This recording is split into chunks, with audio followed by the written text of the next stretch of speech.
This episode of the Better To podcast is brought to you by Kitty Mystic and D.M. Needham, author of the Better To Burnout series, which includes her latest releases of Fairy Tales and I Love You and Is Love Just Another High. Hey, Donna from the Better To podcast here. If you've listened to my show, you know that it always sounds great. That's thanks to the guys at Third Ear Audio Productions. Third Ear Audio helps podcasters, broadcasters, musicians, and business owners get their important messages out to their audience. Rich and the Third Ear Audio team are easy to work with.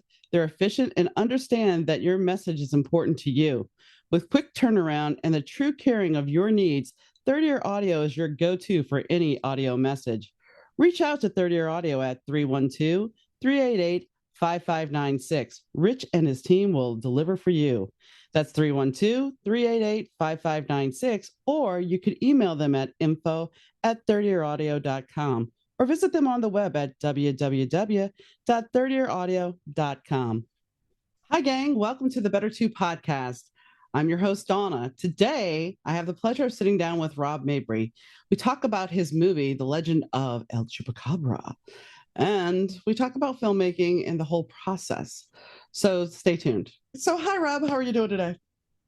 I'm doing good. Good. So you are a director, but this was something that was a lifelong dream. And it's not that you're just a director. You're a writer, director, producer. You're kind of a triple threat. And you did allow me to watch your movie. And I want to say this because I have had another indie director on. And your production quality, because I also had a television background for a bit, was superb. And I applaud you for that. There was no sound problems. Everything was crisp. Everything was clear. And so from a technical aspect, and I'm not going to say anything else right now, from a technical aspect, it was very good. And it wasn't, because I worked on a low budget TV show back in the late 90s, early 2000s. So I know about camera looking really shoddy. This looks like a real deal, like a real cinematic movie. Yeah, I was fortunate to work with a lot of talented people. And, equipment matters, right? Like, we shot on a red camera, which, it is a Hollywood level camera. Put that in the capable hands of our DP, Chris Martin. And I really appreciate that. I felt like it, is when you tell somebody you've made an indie film, and it's like, hey, watch it. I think for a lot of people, it's kind of like, ooh, what am I getting myself into? From a technical standpoint, I think the film holds up to a lot of things that you would see in theaters or on streaming. I agree. And I understand where you're coming from because I'm an indie author. And I've had people, oh, you're an indie author, but I have a book out that I have gotten the compliment of. I went to sit down for a few minutes to read the book, and next thing I knew it was dinner time, that I couldn't put the book down. So when you get a compliment, just like the technical aspect, even though you wrote it and everything, there's still that technical component that you want the whole package to look good, as well as the actual movie itself, as far as the script and the characters and everything else. Yeah, for sure. And sound is such a huge thing, and sound is really hard to get right. And I'll admit that, when I'm on set, I'm probably thinking 80%, what is it going to look like?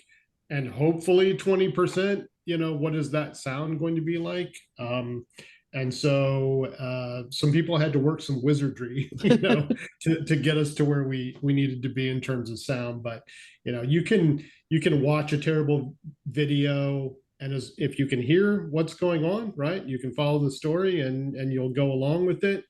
You can have the most beautiful shots in the world, but if you can't hear the audio or understand it, you're not going to keep watching it. So no, sound is important.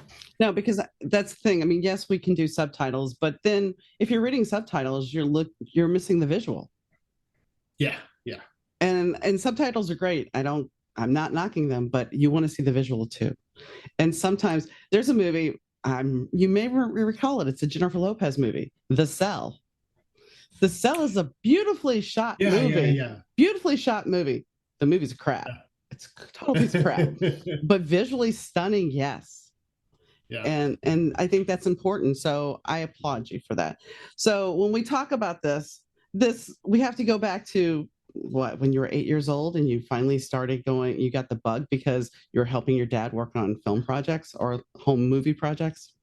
Yeah, my dad, he always had an 8 millimeter camera, and eventually was a Super 8 camera. But you know, he was the guy who made the home movies, but he would actually add titles, title sequences to the home movies, and he had a little 8 millimeter editing bay, and he Oh, would edit, the film footage together. And so I became very fascinated by that process, from a pretty young age. And my dad could be a grumpy guy, but that was a way for us to bond. And when he was feeling particularly generous, he would let me use the camera and film the things that I wanted to film as a kid, which was just stupid stuff with my friends, but definitely kind of set me on the journey. what set you on the writing journey? Because I mean, I know you can say sometimes that it all goes hand in hand, but for some people, it's not that case. So, what made you decide also to become a writer at this point? Yeah, that's a good question.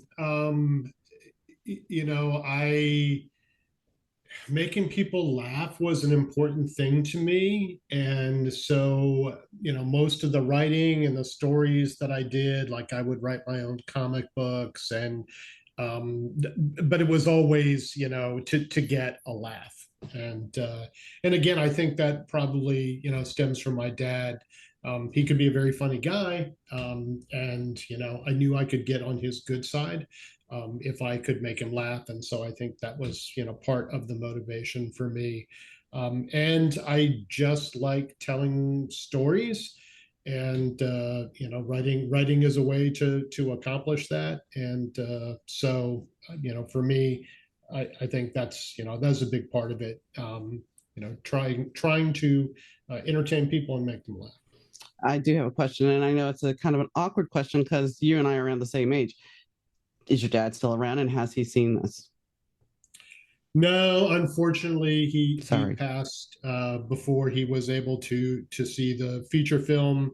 He saw some of the shorts that I was doing. I don't know. It was pretty early in my filmmaking journey, and so I don't know that it was the best stuff that I did, but that is something that my siblings, my kids, say my parents would have been very, very proud of the film that I made, and they knew that was something that I always wanted to do. Well, and I know you had the military background, and I understand, in your bio, you talk about the fact that it really did not go along with your creativity. And I can understand that because it is very regimented. My stepfather, because I wanted to be a bass player when I was high school, he would be like, "You need to join the military, get some backbone in you." And I'm just like, dude, Yeah. I'm creative. This is not what I want to do. And so I understand when I read that in your bio, I was like, well, I get that because it's very opposing to who you are at your core. Yeah. Well, I was very much at a point, this was like probably 19 years old, um, failed out of college, just was directionless, like did not have my shit together, in any way. And my parents were like, look, you need to get it together. And so, I didn't have a ton of options.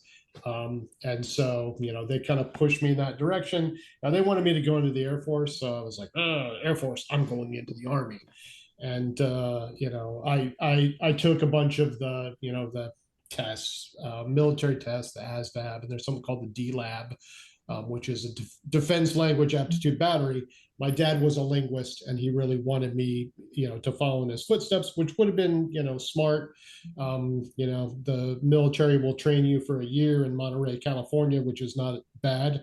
And, sounded all right. But, because it was my parents telling me, this is what you should do, I was like, no, I'm going to do something different. And so I chose journalism, and I didn't regret that decision in any way. But I was just a much better journalist than I ever was a soldier. But isn't that the Gen X way, kind of going, yeah, you want me to do that? No, I'm not doing that. You don't know what you're talking about. I'm doing what I want to do. Yeah, yeah, exactly. I had that independent streak, but didn't have a ton of options either. So it all worked out in the end. But I wasn't somebody who was going to go and have a 20-year career in the military and retire. I was fortunate to make it as long as I did. So growing up, were you a horror buff, or was that just something you I kind of? was a movie buff, like when I was a little kid, I lived on a military base. I lived in Germany, in a town called Bad Aibling, south of Munich, in Bavaria. Beautiful, beautiful countryside. But on this military base, there was a theater, like just about any military base, and they'd have a Sunday matinee. And my mom would give me $1, and she would send me on my own. Probably often with my younger sister in tow, and we would go and we would watch, all the Disney movies of the '70s, Herbie the Love Bug, and Super Dad, and I remember seeing Willy Wonka, as a kid there in that theater. But that was sort of my escape, but also just a treat. Yeah. And like every weekend, I would go and see a movie. So I just had a love for being in a theater and sitting there and watching a movie on the big screen.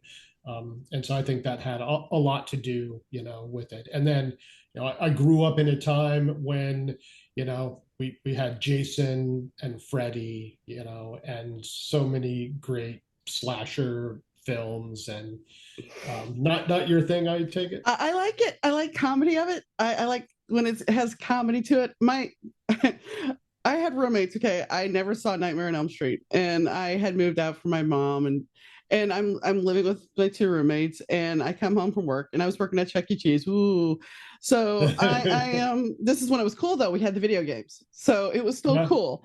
So I come home, they pick me up, and they're like, "We're gonna watch this." It was on HBO, and I'm like, "No, we're not." Oh, yes, we are. So they sat on either side of me and they held my hands because I was always doing this. I mean, I would go to the theater. We went and saw The Fly at the theater. And I either turned around and had my hands like this. No, I don't like the stuff.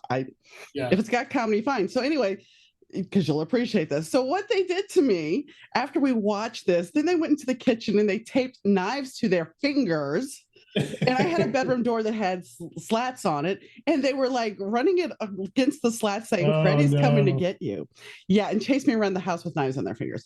Yeah, And that was so it. yeah, but I mean, I love the movie House, and the original Fright Night was awesome. So I mean, if it had a little bit of fun to it, I was okay. But Yeah. and I mean, Flatliners I like, but it was still, it's not your hardcore. Poltergeist, and it's interesting how setting outside, I think, can affect you. My mom took me to see Poltergeist at the theater, and it was hard for me to watch. And I was scared. And the worst scene all was the face, the infamous face peeling. So then I Yeah. watched it broad daylight at my uncle's house. The only thing that bothered me was the face peeling. Yeah. Then I went to my dad's house that night, and he had the windows open, and they had trees all around the house, and it started storming. And even though I saw the movie that morning, I could not watch it that night because Yeah. you're now you have the trees rattling against the window, which is just like in the movie. So Well, that's a really scary one, for a kid, because it involves kids, and Carol Ann is the one who gets trapped. And yeah, so I can understand how that one would I get you. mean, I mean, I was in eighth grade at that point, so I wasn't supposed to be the scaredy cat. But I think what happened is when I was about 4 or 5, my parents were in my bedroom and I had a little black and white TV, and they were watching Alfred Hitchcock's hour or whatever. And all I remember, I still remember to this day, of a skeleton sitting up in a coffin, and that did it for me. After that, I've always just been terrified of. The Crypt Keeper, maybe Yeah, well, could it that have been wasn't, but it it? wasn't. It wasn't the Crypt Keeper at the time. It was just Okay. some kind of. I don't even remember because I was too little. All I remember is seeing that, and it was just like, mm-mm. So Yeah, my parents, when I was, probably 4 or 5 years old, they would, sit me on the couch with them and watch, whatever scary movie was on TV. And there was one where there were these ghosts who were saying to the characters, "We want you, we want you." Oh. And so my parents, put me to bed and then stand outside of my door. Robbie, we want you. No, no, no, We no, no. want you. Like, what is wrong with you? I mean, when we went to the Haunted Mansion in Disney World, because we went when it first opened, we used to go. I was terrified, especially when the ghost would sit on you in the car. It was just like, no, don't. It was like they love to terrorize their little daughter. I don't know why. Even Yeah. if we went to pose with a character, my dad's like, yeah, you're gonna get tigeritis. You're gonna get sleepyitis. I'm like, there was never anything normal, I guess. Um, Yeah.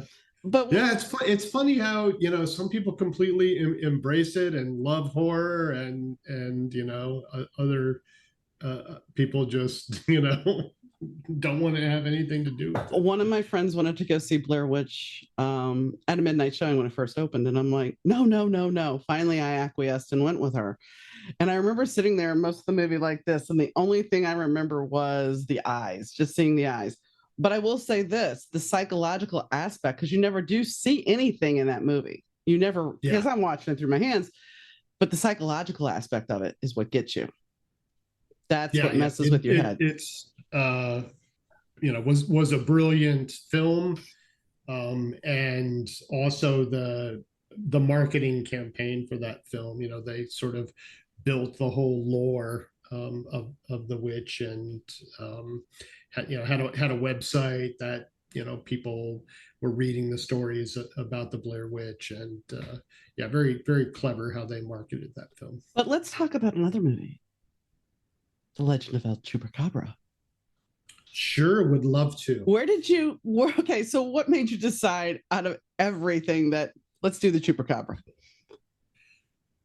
Um, there are a couple of things. For one, it was really important to me to tell a Texas story. So I've lived here in Texas for 30 years. I was born here. Um, and so I wanted to do something that was Texan, and shoot it with a Texas cast and a Texas crew. So that was in my mind, when I made a decision to make the feature film. Um, it actually started as a short film.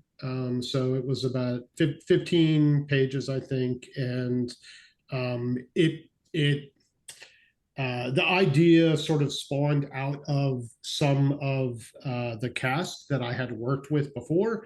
And so, I was sort of developing the ideas. There's an actor named Sam Pierce. He plays the nerdy hero in the film. And then Jared Donnelly, he plays Sturgis Preston, who's kind of the villain. And so there were a couple of actors that I wanted to write parts for. And, I honestly can't say like, how did I pick the Yeah. Chupacabra? I really don't remember. But I had this idea about this grifter who kind of comes into town and fleeces the town of their money because he's gonna find the Chupacabra, right? And he needs money for his expedition. So that was the first incarnation of the story. And then as I went to write the feature length film, I wrote something that was probably along the lines of Stranger Things. So a sort of sci-fi with some elements of comedy, but it was a pretty straight sort of science fiction horror thing. And it's important to me when I write to get feedback from people. So I solicited a lot of feedback, and I used some peer review sites, and so I got a lot of feedback. And the thing that kept coming back in terms of that feedback was, hey, the best thing about this is the comedy. Like, it's fairly conventional in terms of the story, but the things where you really are leaning into the comedy, that's where it's really working. And so I thought, about all of the films that I've done, and, it was 15, 20 short films, and probably 80% of them are comedies. And I was like, man, they're right. What am I doing? Yeah. If I'm going to make my first feature film, I should do the thing that I'm really, what I think the best at. and that's comedy. And so, a couple more rewrites, and I polished it and really just focused on the comedy and the characters and making sure that the story works and that you care about it and you care about the characters, but hopefully there's laughs to be had. There are laughs to be had, and the stepfather character redeemed himself. So I would give you kudos for that one, because at first you're kind of like, this dude's a little smarmy, and he still stays smarmy, but you do redeem him. So I mean, there's good things there. He's pretty horrible. Yeah. So that's the character of Roy Dixon, and he's my favorite character in the film. I think a lot of people sort of connect with that character, because I think a lot of us know that character who's just not politically correct and crass and misguided in so many ways, but can also have a heart of gold, right? And have good intentions. And I've known so many people like that, throughout my life. And so I think that was a big part of how that character came to be. What made you decide to time this Chupacabra to come out during the election cycle? Well, people who believe in the Chupacabra are also, I think, prone to conspiracy theories. And so, I felt like it made sense to have that element.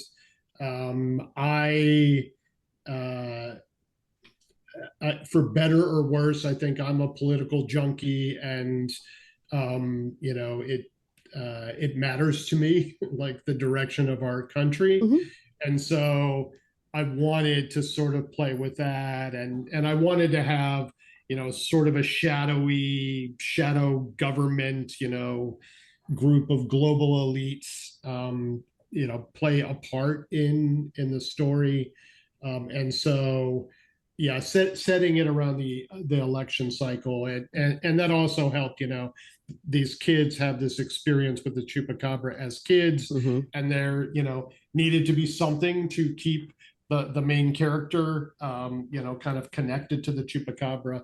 And so having these sightings and killings happen on a 4-year cycle, with the tied to the election, made sense to me. It made sense. I'm not faulting you. It was definitely noticeable, and I noticed, yes, right off the bat, you started off with the round table conspiracy, the global elites, and I mean, it wasn't lost to me at all.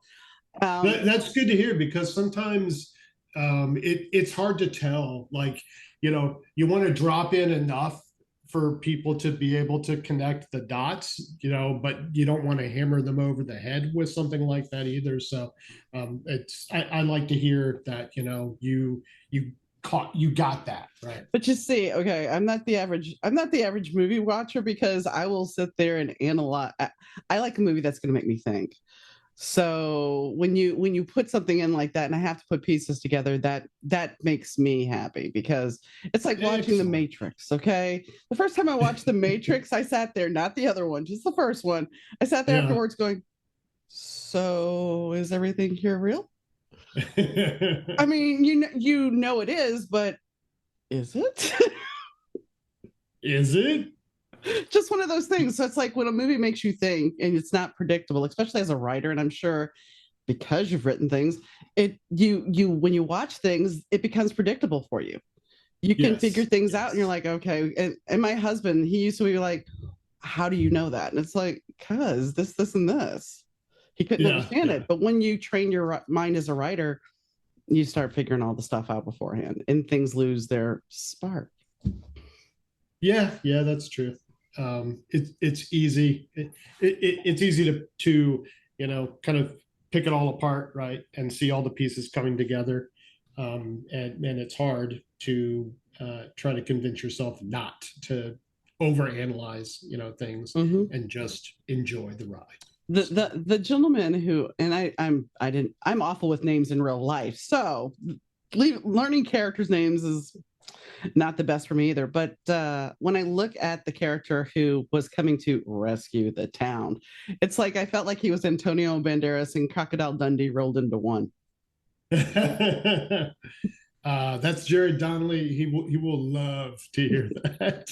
It just kind of felt like, because he had the whole Antonio Banderas with the ponytail and everything. And then it Yeah. was just the whole demeanor of, yeah, I'm so suave. And I got the, yeah, okay, dude.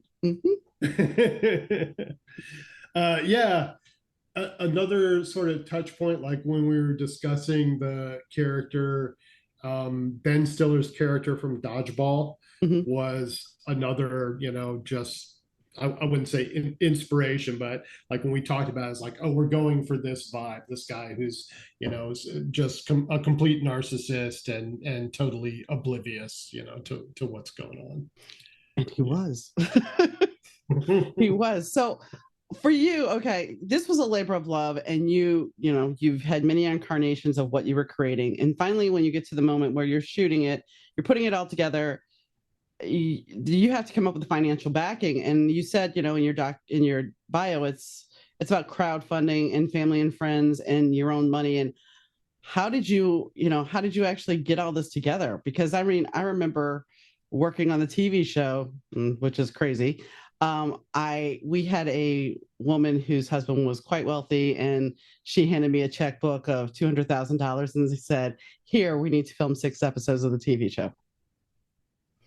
Okay, I don't know what the hell I'm doing, but okay, sure. Fast education, and I did. But so, how Yeah. did you come up with that? Because this isn't the same scenario as that. Yeah. Man, it's hard out there for an indie filmmaker. For me, like this was a bucket list item, right? Like, I just reached a point where I felt like now is the time, for me to live the dream and make a feature film. I made 15, 20 shorts beforehand, and so I really learned the craft of filmmaking. um, I work in technology, and so for the last 20, 25 years, I've been managing people and managing projects. And so I think I leveraged that ability, right, to really put structure around this indie thing. Like we weren't just going out there with our cameras and trying Right. to shoot stuff, right? Like there was a lot of logistics and planning that had to take place. And you don't really think about it, but if you're making a film, you have to break down everything in the script, and they call it a script breakdown, right? But you need to figure out, what are all the costumes that I need, what are all the props that I'm going to need, right? Like, oh, we're shooting in scenes in this location at night 3 times, so that's a shoot day, right? Like you've Mm-hmm. got to logistically plan everything to be as efficient as you possibly can. And there were times when we failed and we didn't make our day, which is we didn't get all the footage that we needed to shoot. One day in particular was we had planned very aggressively and things didn't go according to plan, and we had to come back and essentially reshoot that day. That was probably the worst. But anyway, I hope I've answered your question, but You I did. think a lot of just my professional experience, and also being uh, a Gen Xer, right? I've got some life experience Yeah. too, and I put my own money into it, and other people's, people I care about, who believed in me, so I didn't want to screw it up, basically. And so now you have it's on DVD, but you have a streaming deal. So I have a distribution deal, and the distributor is working to get it out on streaming. That has been a slower process than I would like. There are a lot of indie filmmakers out there making movies and trying to get them on platforms like Tubi. I was actually talking with the distributor last week, and they told me, be patient. Tubi is getting 1,000 movies a day. and they can process and onboard like 40 of them. Wow. So that just gives you an idea of what the competition is out Oh, I there. get it. Yeah. And something needs to change. I do feel like I'm releasing this indie film possibly at the worst possible time for an indie filmmaker because there's so much competition out there. But it is my hope that the quality of the movie will help it to rise above, the other stuff that's just out there. I would agree. I mean, that's the thing. That's why the first thing I opened with was the quality, because I have talked to other people and the sound was off, or the shot it was not as high quality. And sometimes the quality matters so much more that it stands out more. Have you submitted the film to, you know, festivals? I have submitted the film to one film festival, and we'll see what happens. It's the horses kind of left the gate. I think is Yeah, I get the it. metaphor. You know what I'm talking Mhm. about. It's out there, right? A lot of people plot a strategy of, hey, I'm going to get the film into a bunch of festivals. We'll get the laurels from the festivals. We'll show it on the trailer, and that's what's going to make the film popular. I don't think that's a realistic strategy anymore. I don't begrudge anybody who puts their film in a film festival, but you know, for my film, like it's very much entertainment. It's intended to make people laugh. Whether it won an award at a film festival, I don't think the audience gives a shit about that. And so and it's expensive to enter film Oh, festivals, yeah. right? Like it's 50, $100 per festival, and you're only going to get into maybe 10, 15. Like that investment, it's just not worth it to me. So it's not anything that I pursued. But if I could get into the Austin Film Festival, it's a well-regarded festival that I could drive up from San Antonio and attend and be a part of it. And that would be cool. What about South by Southwest? I would love it, but I know the that's, competition for South by Southwest and just the timing wasn't right too. Like, yeah.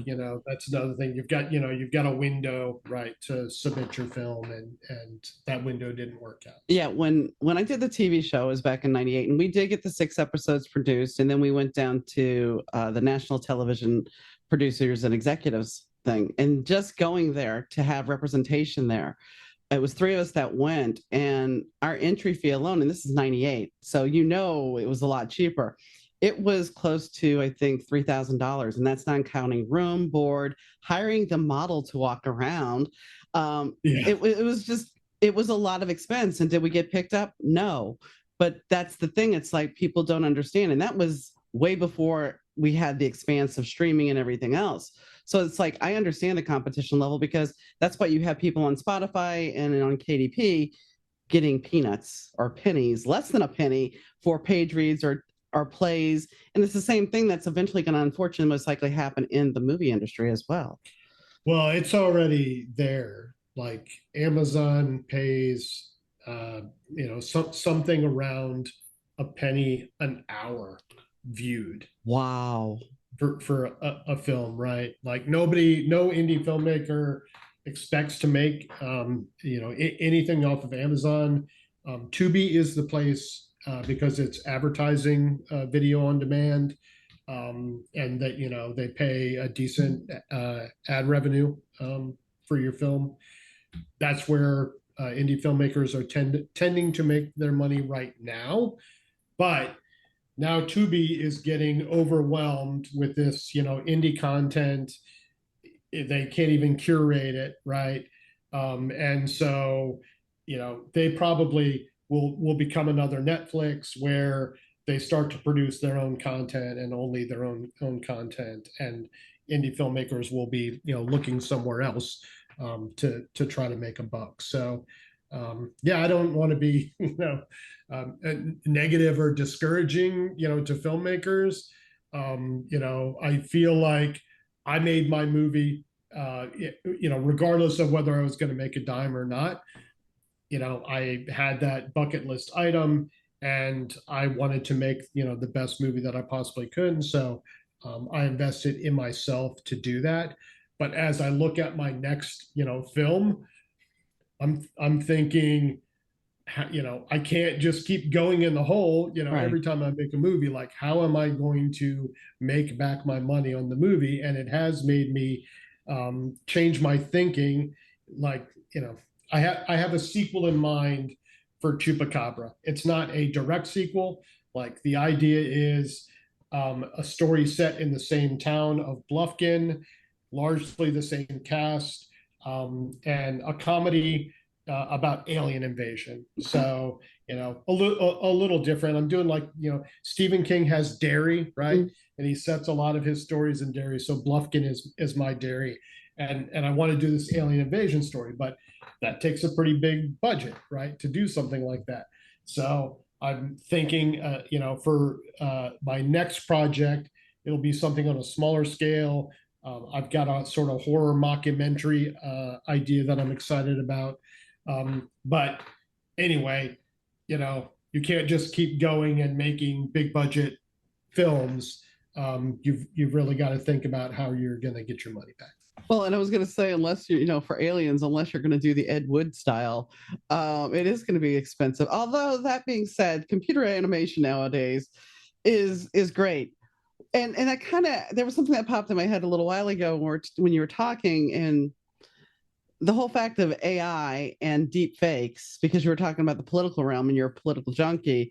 How do you feel about AI in the filmmaking process?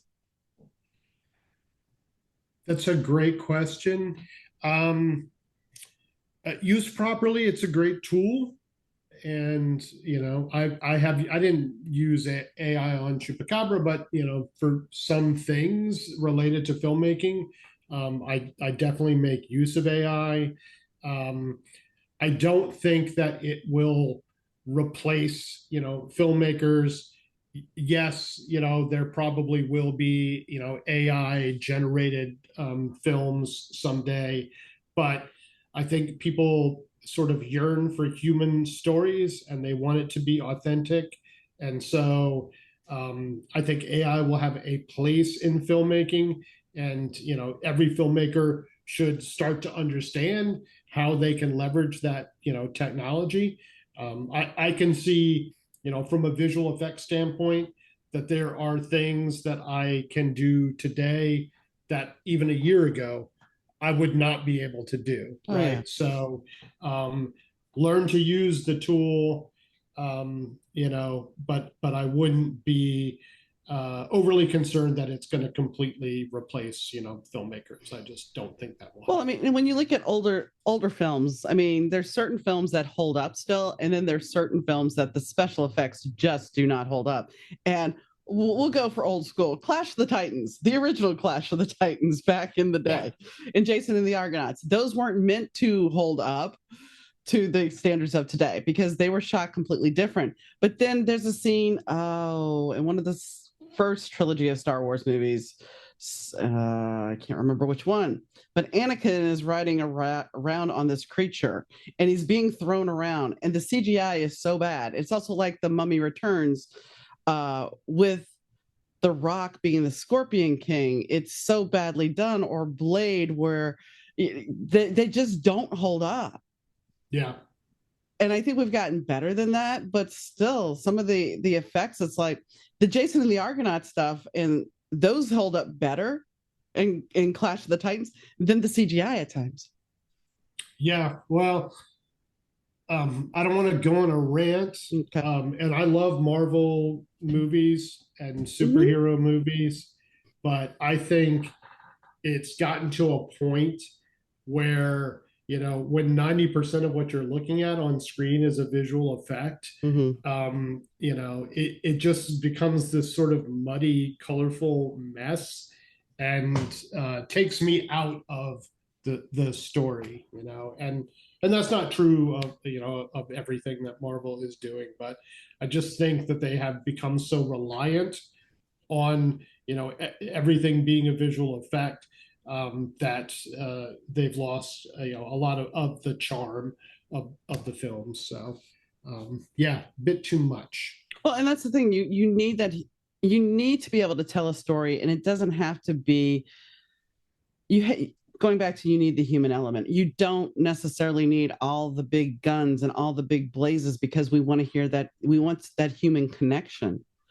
That's what we really want to see, and that's what we really want to be part of. Um, when I look at the one Thor movie I love, and I still love it to this day, is Ragnarok. In the opening of Ragnarok, where he's chained up and he's spinning around, yes, there's some CGI, but just him being chained up, and that moment of him turning around, like, wait a second, I'll be right back around.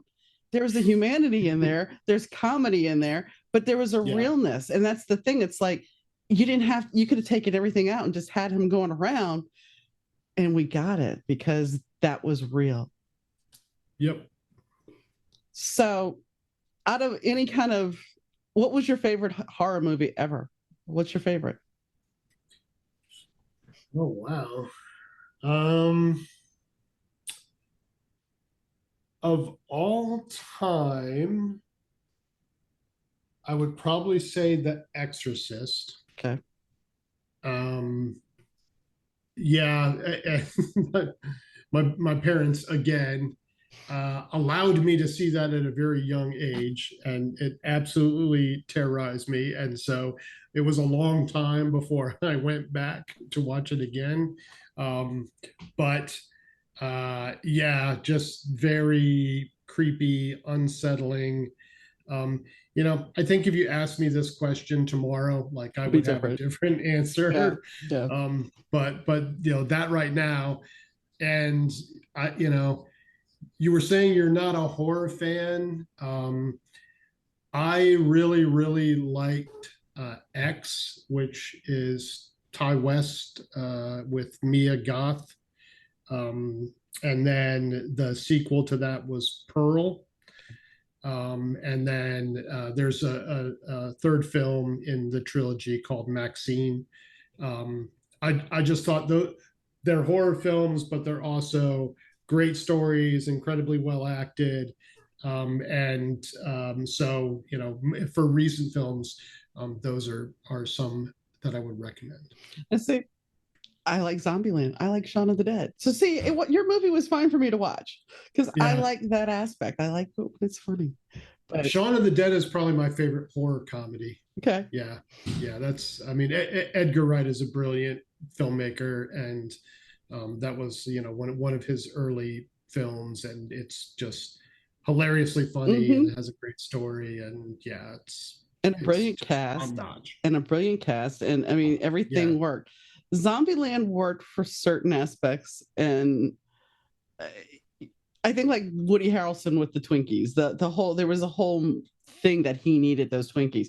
But my yeah, my my late husband, he loved Walking Dead, and I'd be like, okay, I'm going upstairs to write. You can stay down here and watch this. I'm not. Nope. Sorry. So yeah, I watched every episode of Walking Dead and Fear the Walking Dead. Yeah, Z Nation. nah, Say nah, that not a that was fan. kind of a comedy. It had its moments of comedy. Yeah, I don't know. It didn't leave a big impression on me I didn't, like I for said, whatever that wasn't reason. my thing. That was his thing. So Yeah. if you, how did you, when you pitched this to the cast, since you've worked with some of them before, where they're like, okay, yeah, this sounds cool, or were they just kind of like, what are we doing? They were like, when do we start? Awesome.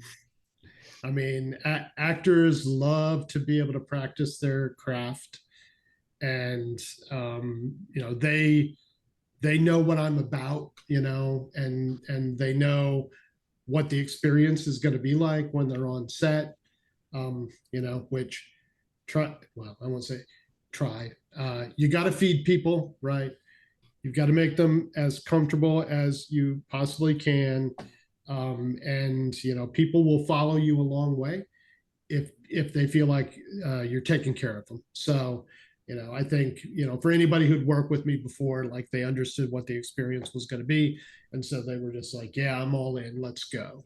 Well, which and I mean, they trust you. If they've worked with you before, you've built that reputation and there's trust. And I think that's what a lot of people don't discuss as far as the creative process. You have to trust the people you're working with.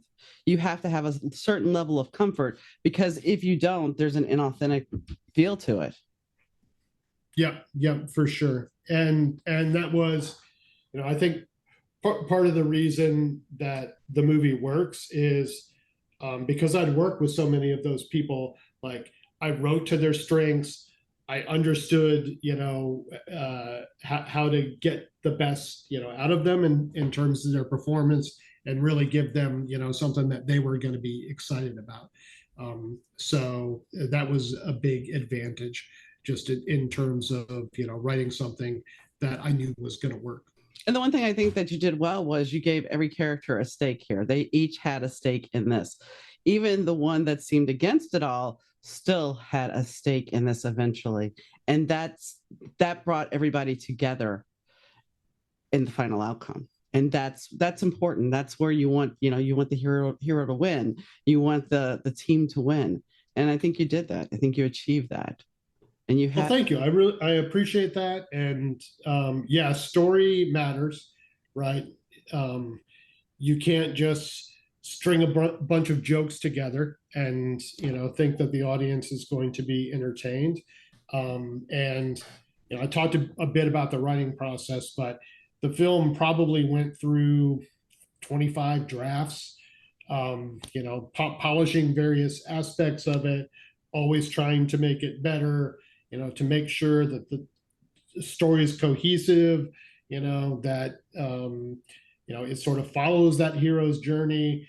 I believe in. I think structure is really important. And there are some methodologies. I don't know if you're familiar with Save the Cat, but Save the Cat is a popular screenwriting book. Save the Cat is, the title is about making your hero likable, right? So you have them save the cat, and then the audience will like them. But anyway, that's a popular screenwriting structure. I kind of layer those things, over my script, and just assess, how well that story is working. But once you get on set, you can't rewrite the film. Not that hasn't happened, yeah, right? yeah. But as an indie filmmaker, You don't you have don't the want to be luxury. out there rewriting your film in the middle of shooting. So it's really important that you get spend the time on that story. Like, don't get so excited that you're just going to rush out, and film something that's half baked. Get feedback from people, and make sure that the story is the best that it could possibly be. And one thing that we didn't talk about, and I don't know that you subscribe to this or prescribe to it, would be the Bible. I mean, for me, I have character Bibles, and I think that's because I worked on the television show. It's like I have everything I need to have for a character. I have their old car. I have their map where their house was. I have pictures of their house. I even their astrological chart. I go hardcore and put all this together because that is for me if I need reference or something to inspire me. And I know we worked on the TV show, we had all these locales, we had everything laid out plus the script. And I think that's something that some people don't really think about, how much work goes into it just beside that little script. Like you were saying, you have to storyboard everything, you have to make your sets.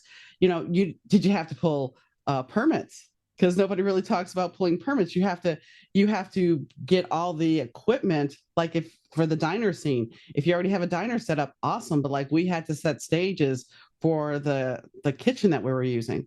So we had to go out and buy equipment. So there's so much that goes into production that I don't think anybody talks about. It's crazy. Like, why would anybody put themselves through it? I really did wonder that quite frequently. As I was loading up gear, into my car at 5 o'clock in the morning, knowing that I wasn't coming home probably till 3 o'clock in the morning the next day. Like, it takes a crazy amount of dedication. And yes, like, all of those things, it's incredibly complicated. So many things can go wrong, but that experience of being on set with people and making a movie, there is nothing else like it. And, you know, as hard as it is, just about to a person, they would not want to be anywhere else, than on that set making a movie, because it is a special experience. I don't know what it is, because it's so much work. But I think, like everybody gets that opportunity, to do the thing that they absolutely love, and have that experience. And so, yeah, it's a special thing. I often joke that it was the best summer job I had. We did it for 3 months, and I was the line producer and the caterer and the script supervisor and the extra. I mean, it's like I had all these roles, and I was going 24/7. And I remember the cast and the crew is like, okay, now that we're wrapped production, we're all going camping. And I just looked at them like, you go camping, I'm going home to sleep. I ended up sick as a dog. We all got sick because we were all going. Yeah. But you know what? When people ask me about that experience, I'm like, it's the best summer job I ever had. Yeah. Because even though you're working your ass off, there's still just this empowerment to it that you're creating something from nothing. Yes. And you love each other like a family, and get very close to people. And then it's like poof. Yeah. It's gone. I know. Yeah. I mean, you build this relationship and you're like, okay, we're all going to stay together and we're all going to do this. And that lasts usually maybe 5-6 months. And then slowly it kind of fades away. And then you run across them and talk to them again. But yeah, it's that camaraderie and that feeling. And it's just, there's so much positive energy, even on your worst days when things go to hell, you still have the other people supporting you, saying we're going to get through. Absolutely. Yeah. So when do you think you might get it on some streaming platforms? Boy, that's a great question. I am hoping by July that the film might be out there and available. I will definitely let you know, so you can let your audience know. But who knows? Who knows? But it is on DVD. It is on DVD. You can get it on Amazon. You can get it at Walmart.com, and many other fine online retailers. Yeah, it's funny, this streaming thing. It's just the last thing, Like, I've written the movie, I shot the movie, edited it, had a premiere, got it onto DVD, and now I'm just waiting to get it out on streaming platforms, and it's just the last bit of the mile. So what was it like to have your premiere? Oh, it was amazing. There's nothing like sitting in a theater, with an audience, and listening to them laugh at the jokes that you've written, that filmed with your cast, and just to get that feedback and to know, like, oh, when I wrote that joke, it worked. I don't know. That's just like a really, really special experience. So it was absolutely fantastic. And it was, we did it at an independent theater, City-Based Cinemas in San Antonio. And we had the red carpet and, photographers, and everybody was dressed, to the nines. And so it was really, really a cool thing. We had another premiere in Austin, because the cast and crew kind of came from San Antonio, Austin. And so a couple of weeks ago, we had the Austin premiere as well. And that was super cool too. I can imagine. I'll never get tired of sitting in an audience and watching the movie and listening to people laugh. Like, that's the best thing in the world. Oh yeah. I mean, it's the compliment to what you've created. Precisely. And that there's a big thing, because we've talked about that. I'm an author. There's a big thing that, reviews are for readers. They're not for authors. But the fact of the matter is, when you're creating something and you want to connect with somebody emotionally, you want to read that review, because even if I have one review, on my first book. This guy is vile. I admit that. I got a 5-star review. The guy was vile. Okay, whatever. But I had this one woman write. No, I was happy. I mean, it was a great review. First review I Yeah. ever got was a 5-star review. I'm like, okay. But then I had this other woman who read this, who was expecting this rock star romance, and it's not that. It's a train wreck of a man who is an addict. But anyway, she writes, "This is very strange. I can't believe I read this." She gives me 3 stars. She's like, "I hated the book." And I'm like, you know what, though? You hated it, but I still got some emotion out of you. So therefore, I did my job. So I re-released the Yep. book with a different cover and proper edits. She reads it again. I'm like, why did you buy it again? Tell me, please. But that's the thing. Even though she hated it, it's like you still, that review still made you feel something. And that's, as a creator, that's what we're trying to do, is it not? Yeah. Yeah, reviews are funny. Before the film even was released on DVD, I got a review from a guy, 1 star. What did he say? A totally useless and worthless film, not worth your time. I'm like, what is this guy doing? Going out and giving horrible reviews to movies that have not even been released yet. I've seen an author get a review because the person didn't like the genre she wrote in. Didn't read the book, admitted she didn't read the book, but didn't like it because of the genre it was written in. It's like, do you have nothing better to That do? sounds more like a you problem than a Yeah. me problem. Yeah. Like, yeah. I mean, do you have nothing better to do with your time than go online and go, "Oh, I'm going to give you a bad review"? Okay. this genre is terrible. Okay. Don't know why I read it. But you didn't read it. You even openly said this. So it's just like, okay, whatever. So, and the problem is with reviews, like your guy here, you have no recourse. You can sit there and go to Amazon or Google and say, "Look, this wasn't even out. I don't know where this person." Well, we can't take it down. Yeah, yeah. Okay, but this is just some. Yeah, I mean, I don't care because he obviously has never seen the movie, Mhm. so it's like, okay, whatever. I did have some fans of the film swoop in and provide some good reviews. They'd actually seen it, I think it's at 4.2 Nice, stars on nice. Amazon. It's a Yeah, it's a good movie. I enjoyed it, and it was a nice Sunday afternoon watch. And like I said, you painted a story. You had these. I like the fact that you had them start out as kids. I did. I liked the fact that you had that connection from them from the past, and this loyalty and the blood oath that had no blood. But I like that. I mean, that was the thing. It was like there was this connection and they're interacting, and even though they drifted apart, they ultimately come back together. yeah, yeah, yeah. I really enjoyed that. I had something, I think, when I wrote the script, I had something much more sort of grand in mind, just in terms of the adventure that these kids were going to go on. But I just had to tighten it up, more. So you see a lot of that experience that the kids have with the chupacabra, just through the video that the main character watches. But yeah, that was also a sort of nod to the Goonies and a lot of the movies that I loved as a kid about kids, Mhm. and so I wanted to have that aspect in it as well. So, if is there anything that we haven't talked about that you would like to add?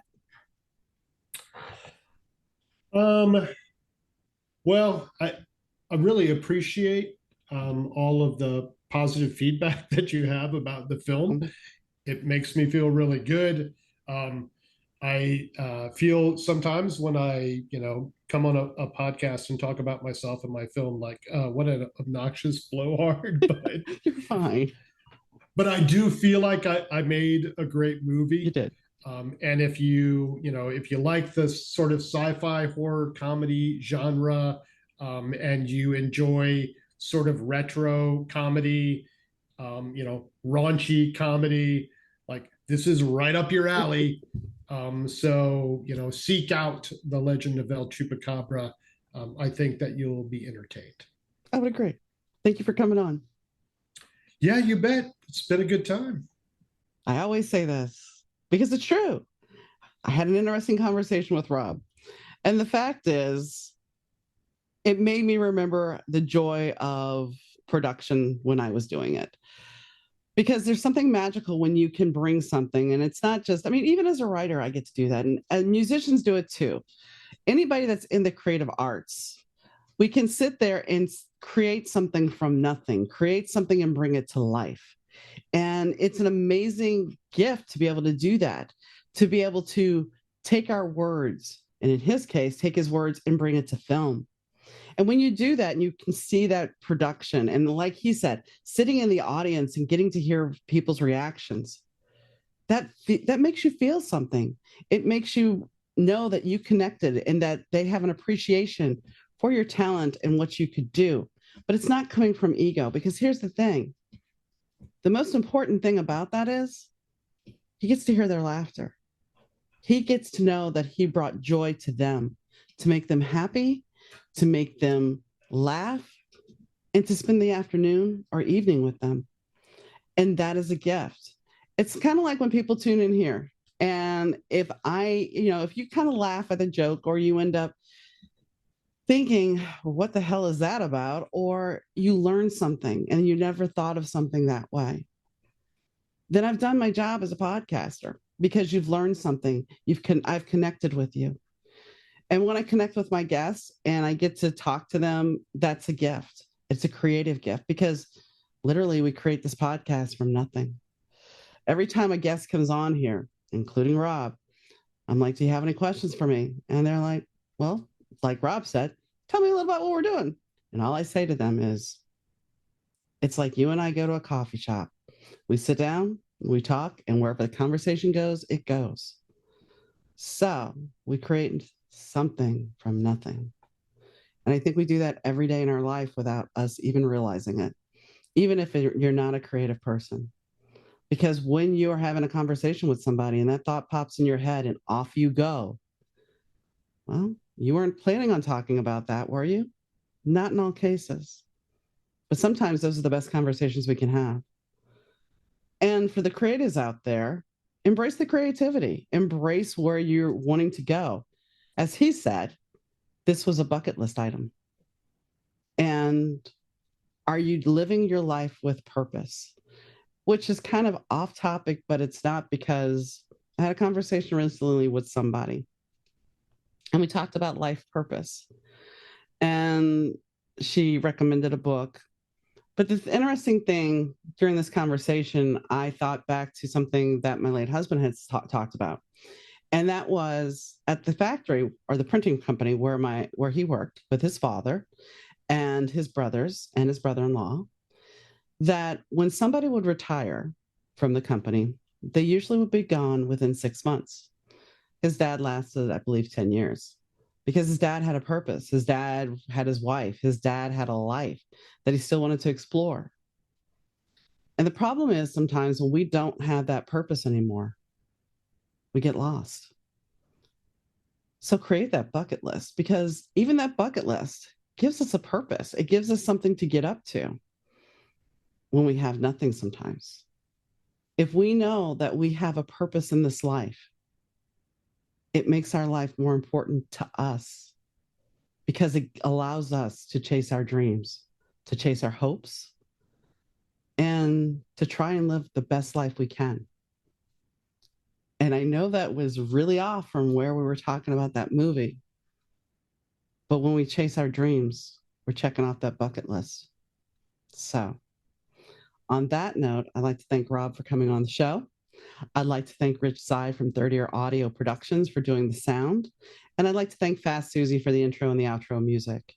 But most importantly, I'd like to thank you for tuning in, because you tuning in is why I do this.